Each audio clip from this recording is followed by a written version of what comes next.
Un ataque que en aguas internacionales tuvo una embarcación que presuntamente llevaba droga, es en aguas internacionales. Parece que quedó un sobreviviente y la Marina, pues por razones humanitarias y dentro de los tratados internacionales, decidió rescatar a esta persona. Queremos que se cumplan todos los tratados internacionales y que pues nosotros no estamos de acuerdo con estos ataques como se dan.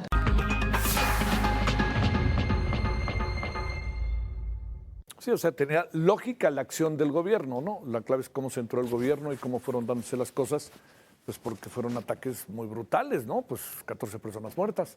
Fuerzas de seguridad de Estados Unidos, en sentido estricto, mataron a 14 presuntos narcotraficantes. Además, son presuntos, ¿eh? Durante ataques contra 4 lanchas en el Océano Pacífico a 800, decía yo 480 kilómetros, no, perdóname, 840 kilómetros de Acapulco.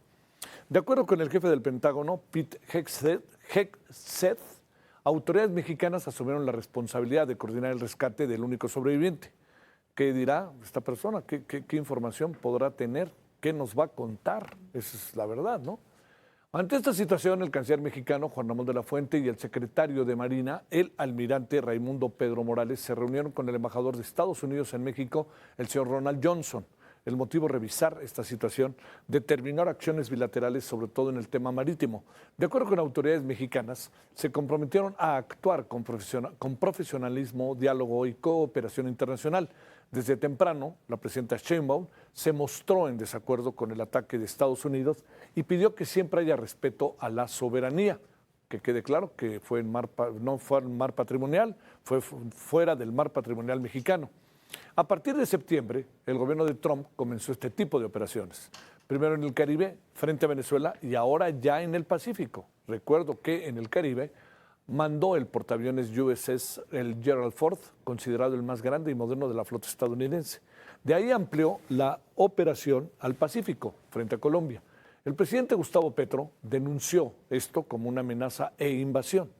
De acuerdo con el jefe del Pentágono, Pete Hegseth, van 57 personas muertas tras 11 de estos ataques. Bueno, conversemos sobre este tema. Ya hoy ahí Javier Oliva había hecho una reflexión sobre el tema, pero ahora con más información que se fue dando a lo largo del día, veremos cómo ve las cosas Javier Oliva, analista en temas de seguridad y catedrático de la Universidad Nacional Autónoma de México. Javier, te saludo con mucho gusto. Gracias por tu tiempo. ¿Cómo te va? Buenas noches. ¿Qué tal, Javier? Buenas noches. Gracias por la oportunidad y un gusto estar nuevamente en tu conocido espacio noticioso. Yo te lo agradezco muchísimo. A ver, ¿qué piensas de lo que está pasando junto con esto a 840 kilómetros de Acapulco? ¿Cómo se pudo enterar México? ¿Cómo puede salvar a una persona en esta circunstancia con estos grandes barcos también, que son los mexicanos? ¿Qué pasó? Bueno, es que mira, gradualmente, por razones de carácter geopolítico y por la amplia presencia que tiene México, tanto en el Océano Pacífico como en el Océano Atlántico, pues tenemos vínculos muy importantes. Por ejemplo, es poco conocido que México tiene aguas limítrofes, por ejemplo, con Honduras, en el Caribe, por ejemplo, ¿no? Porque no solamente son las fronteras terrestres con Belice y Guatemala al sur y con los Estados Unidos al norte, que es una obviedad, pero también las aguas limítrofes forman parte de las fronteras de México. Y entonces el hecho de que a raíz de estas acciones, que a mí me parece que no tienen ningún impacto en la producción y consumo de drogas en los Estados Unidos, porque qué volumen representa lo que se ha estado destruyendo o incautando en estas 10 embarcaciones frente a un portaaviones. Por eso, justamente en mi colaboración de hoy en El Sol de México, le puse el título de Cazando moscas con cañones, ¿no? Porque pues evidentemente la desproporción, mientras no sepamos que hay campañas de sanidad pública, me refiero de prevención en el consumo de drogas en los Estados Unidos, que lo que yo he investigado no ha habido ninguna iniciativa novedosa en el gobierno de Donald Trump, y por ejemplo combatir o hacerle frente, perdón, al lavado de dinero o de activos en los Estados Unidos, tampoco hay mayor información al respecto, y de mientras se sigue haciendo o se continúa con esta retórica belicista. Sabemos que el Departamento de Defensa cambió su radicación en términos de dirección electrónica como el Departamento de Guerra, aunque el Congreso no lo ha autorizado, pero pues a Donald Trump no le digan que la ley es la ley, ¿verdad? Entonces, pues bueno, estamos en esa tesitura, Javier. Oye, digamos, tiene lógica que México haya podido percibir, ver lo que estaba pasando, y también cuesta mucho trabajo pensar con un ataque de esta naturaleza cuánto puede tardar en llegar un barco a la zona o a donde estaban. Hay cosas que tendríamos todavía que enterarnos, ¿no? Tengo la impresión. Sí, indudablemente, Javier, sobre todo porque a partir de la ruptura con relaciones exteriores y sobre todo diplomáticas con algunos países de Sudamérica, en particular con Ecuador, recordemos que el principal puerto de salida de la cocaína andina, los 4 países productores de cocaína, que son Bolivia, Ecuador, Perú, y Colombia, desde luego, el principal puerto de exportación ilegal, desde luego, de la cocaína es Guayaquil. Y entonces suben digamos, por las costas del Pacífico del continente americano y desde luego por aguas mexicanas. Entonces, sí hay ahí un proceso en donde de manera gradual, sin que desde luego nuestro país sea involucrado pues por las dinámicas, este solo elemento de la posibilidad de rescatar, ojalá y encuentren a esta persona náufraga, pues ya involucra a nuestro país, sobre todo con la agresiva y prejuiciosa declaración de Donald Trump a bordo del Air Force One el domingo en la tarde, ya de regreso de una gira en donde señalaba que Colombia produce cocaína, Venezuela la transporta y México la distribuye. En este argot tan prejuicioso, pero que tiene su impacto mediático, pues evidentemente hay un proceso que sí es de llamar la atención en las relaciones, digamos, a nivel regional y por supuesto en la relación bilateral con los Estados Unidos en materia de seguridad binacional. Sí, sí, eso es clave. Oye, ¿qué reflexión te motiva esto de la revocación de las líneas aéreas mexicanas a Estados Unidos? Y también volvió a salir el tema del transporte de carga, que sabíamos que tarde que temprano iba a brincar otra vez, ¿no? Pues sí, Javier, lo que pasa es que también hay una serie de aspectos importantes que a mí me parece que dentro de la dinámica de los intereses internacionales, sin duda alguna, está por un lado, en primera instancia, y lo digo públicamente, a mí me parece que vamos al establecimiento de acuerdos comerciales bilaterales con los Estados Unidos, es decir, el sector automotriz, sector energía, sector turismo, en fin, ¿no? Sector transporte, seguridad fronteriza.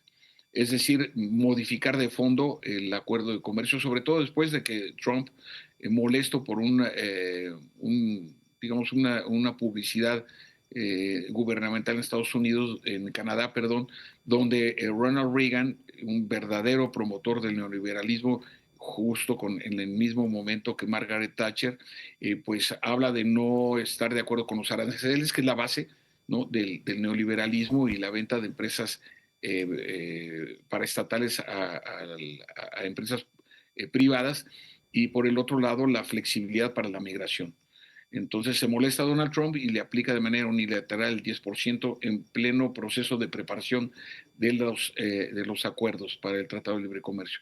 Y por el otro lado, pues esta continuación de la retórica, como decía, belicista en contra de las organizaciones criminales de narcotraficantes, 6 mexicanas calificadas como terroristas, pues me parece que van dificultando, Javier, las posibilidades de encontrar convergencias en un ambiente comercial más dinámico y sano. El proteccionismo indudablemente se está imponiendo en varias partes del mundo. Ya leímos y escuchamos los impronunciamientos de la nueva primera ministra de Japón, en donde va en consonancia con este Sí, proteccionismo, no solamente en términos comerciales, sino incluso en términos migratorios. sí, Este sí, es mi sí. comentario. Sí. A ver, para cerrar, te pregunto, en términos de lo que tiene que ver con Venezuela, con Colombia, con México, en función de estas pequeñas flotillas, si quieres, la pregunta es, ¿el asunto con Venezuela se está acercando, se está cerrando, Estados Unidos se está metiendo el acelerador? ¿Imaginas que en el corto plazo pudiera tomar una decisión fuerte Estados Unidos en esta materia? No, desde mi punto de vista se tratan de presiones justamente en contra de la dictadura de Nicolás Maduro, porque hablar en contra de los movimientos navales estadounidenses no quiere decir que yo esté argumentando en favor de la dictadura de Maduro, nada más lejano a mi posición analítica. Ajá. Lo que sí es cierto es que recordemos que Estados Unidos viene de 2 graves derrotas militares graves. Primero, el pantano afgano, como yo le he denominado. Después de 22 años, el talibán está no solamente de regreso, sino más fuerte. Ajá. Con el equipamiento militar que dejaron, ha sido capaz el gobierno talibán, con el armamento estadounidense abandonado en la premura de la salida de Afganistán, le ha permitido establecer incluso combates y reyertas, zafarranchos con las Fuerzas Armadas de Pakistán, uno de los ejércitos mejor equipados de Asia. Ya afortunadamente en la semana pasada lograron acuerdos para evitar que escale el conflicto, y por el otro lado el Estado fallido de Irak. Es decir, no los acompaña una historia de éxitos en intervenciones. Ahora imaginemos en el continente americano, que es una gran isla en términos geopolíticos, en donde evidentemente una pretendida invasión, que me parece muy poco viable, a Venezuela generaría verdaderamente un desequilibrio en donde la ecuación sería perder-perder, incluyendo al gobierno de Donald Trump. Sí, no habría para dónde hacerse, ¿no? Diría yo. Bueno, a ver qué dice la presidenta mañana, ¿no? Son muchos temas y todos nos pegan, ¿no? Sí. No sé si ya le preguntaron, Javier, la verdad desconozco, he andado afortunadamente con mucha actividad en nuestra facultad y en la UNAM. No sé si ya le preguntaron, por ejemplo, sobre los resultados de las elecciones en Argentina. El partido de Milei pasó de 31 escaños a 107. Uh-huh. Es decir, las posibilidades para que Milei en la segunda parte de su mandato pueda llevar a cabo medidas que tengan que ver con él, pues son reales. Sí, oye, pero no dijo nada cuando habló, le preguntaron de Bolivia, ¿no? Y ganó legítimamente Rodrigo Paz. Sí, en el péndulo ideológico me parece que estamos en el proceso de una derecha liberal, una derecha conservadora, sin duda alguna. Uh-huh. Te mando un gran saludo, Javier. Muchas gracias. Otro para ti, buenas noches, gracias por la oportunidad, tocayo. Gracias, hasta luego, tocayo, buenas noches.